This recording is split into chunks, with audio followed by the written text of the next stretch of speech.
ಉದ್ದಾಂಜನೇಯ ದೇವಸ್ಥಾನವನ್ನು ತಲುಪಲು ಭದ್ರಾವತಿಯಿಂದ 20 ಕಿಲೋಮೀಟರ್ ದೂರವನ್ನು ಕ್ರಮಿಸಬೇಕು. ಇದು ಗಂಗೂರು ಅನ್ನುವ ಸ್ಥಳದಲ್ಲಿ ಇದೆ. 13 ಅಡಿ ಎತ್ತರದಲ್ಲಿರುವಂತಹ ಈ ಆಂಜನೇಯ ಬಹಳ ಶಕ್ತಿಶಾಲಿಯಾಗಿರುವಂಥದ್ದು. ಇದನ್ನು ಅಘೋರಿಗಳು ಕೂಡ ಕಂಡುಕೊಂಡು ಈ ಆಂಜನೇಯ ಬೆವರುತ್ತಾನೆ ಎಂಬುದನ್ನು ಕಂಡುಕೊಂಡು ಪ್ರತಿ ವರ್ಷ ಇಲ್ಲಿ ಭೇಟಿ ಕೊಟ್ಟು ಬೆವರನ್ನು ಸಂಗ್ರಹಿಸ್ತಾರಂತೆ. ಈ ಆಂಜನೇಯವನ್ನು ದರ್ಶನ ಮಾಡುವುದರಿಂದ ನಮ್ಮಲ್ಲಿರುವಂಥ ದೋಷಗಳು ನಿವಾರಣೆ ಆಗುತ್ತೆ ಅನ್ನೋದು ಪ್ರತೀತಿ ಇದೆ. ಮಕ್ಕಳಾಗೋದಕ್ಕೆ, ಮದುವೆ ಆಗೋದಕ್ಕೆ, ನಿರುದ್ಯೋಗ ಸಮಸ್ಯೆಗಳು ಇದ್ದರೆ ಇಲ್ಲಿ ಹರಕೆಯನ್ನು ಕಟ್ಕೊಂಡ್ರೆ ಅದು ನೆರವೇರುತ್ತೆ ಅನ್ನೋದನ್ನು ಇಲ್ಲಿನ ಜನಸಾಮಾನ್ಯರು ಹೇಳ್ತಾರೆ.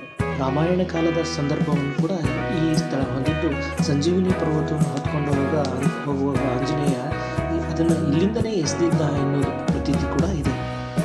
ನೀವು ಕೂಡ ಈ ಸ್ಥಳವನ್ನು ಭೇಟಿ ಕೊಟ್ಟು ದೇವರ ಆಶೀರ್ವಾದವನ್ನು ಪಡೀರಿ ಅಂತ ಹೇಳ್ತಾ, ನನ್ನ ಈ ವಿಡಿಯೋ ಇಷ್ಟ ಆಗಿದ್ದರೆ ಲೈಕ್ ಮಾಡಿ, ನನ್ನ ವಿತ್ ಶಿವಾನಂದ್ ಚಾನಲ್ನ ಸಬ್ಸ್ಕ್ರೈಬ್ ಮಾಡಿ ಅಂತ ಹೇಳಿ ನಾಳಿನ ವಿಡಿಯೋದಲ್ಲಿ ಮತ್ತೆ ಸಿಗೋಣ.